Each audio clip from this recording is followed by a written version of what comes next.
Have y'all been watching that whole male teacher debacle about, letting the girls unbraid his hair in class? Everybody's in a uproar about it. I think the man done lost his job by now. Um, I think that's the dilemma with posting or live streaming anything you do in regards to your job, because you leave it open to public scrutiny, right? And I'm sure he knew that when he posted the live stream, but I wonder if he knew or truly understood the ramifications. And I don't think he did, right? And I get the whole idea of, normalizing men in the education field, right?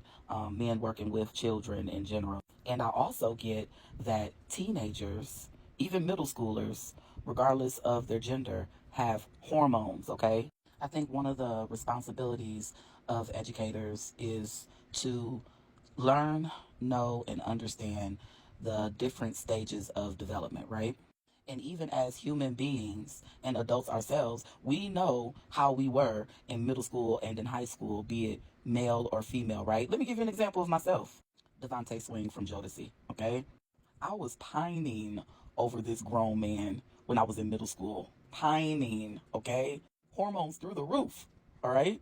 I mean, look at the caramel skin and the hazel eyes. I mean, I was right. But still, I was a kid, okay? Pining after a grown man. In my head, okay? Never in reality, but in my head. All day, every day. Dorsey Levens of the Green Bay Packers. My sister will tell you, okay? This man had a hold on my hormones, okay? Grown man, grown man. I tell you what, though, I'm grown now. I'm grown now. And Hollywood didn't make it any better, because they were saying we teenage girls was hiding the pants for our teachers, okay? They made whole movies about it. Look at this. Drew Barry, Poison Ivy. Anybody remember this? Everybody? Anybody? And they thought this story was so relatable that they didn't just make one. No, they didn't stop at one. They made two. They made three. Come on now. So I say all that to say, when you understand the physical, the mental, the emotional, developmental needs of your students, you know that those lines could be blurred because of what they're going through in those stages of development.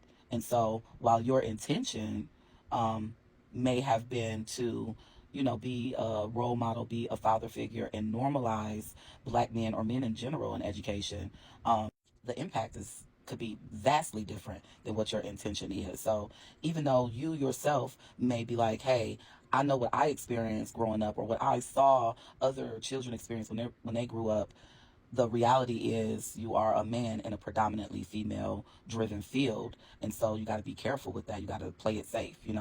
And I bet it could be hard for people with, you know, good intentions. But we know sometimes the road to hell is paved with good intentions, unfortunately. So just keeping that in mind of the children, you know what I mean? And where they're at, where they could be, and saying, okay, I need to establish and maintain a boundary because I know how children develop. I know how they grow. I know how they learn. And I know that, my investment in them, be it, allowing them to do your hair, like a father would allow his daughter to paint his nails, even though that intent may have been there. One, these aren't your bio kids, right? Two, you're in a professional setting. So you're the teacher, you're the authority figure, and they are supposed to learn from you, but you also have to keep in mind their levels of development. And all 13-year-olds are not built the same, okay? Not all 16-year-olds are not built the same. So while, yeah, I'm just speaking of myself. Like, while I was sitting there pining over Devontae Swing and Dorsey Levens, I never, acted on it. I never was like, oh my gosh. But I definitely had those thoughts there because my hormones were there. They were, out of whack. So just reading, doing your research and knowing that, your children, your students, they are understanding life, they're understanding the world in different ways, shapes, and forms. You have to keep that in mind as an educator, and you have to make sure you don't blur those lines. Because then, for those children that you've blurred those lines for, and like again, I'll say, it may have not been your intention, but for those children you have blurred those lines for, they'll forever look at those types of relationships with that blurred line perspective. So sometimes you just have to play it safe, for their well-being and your well-being.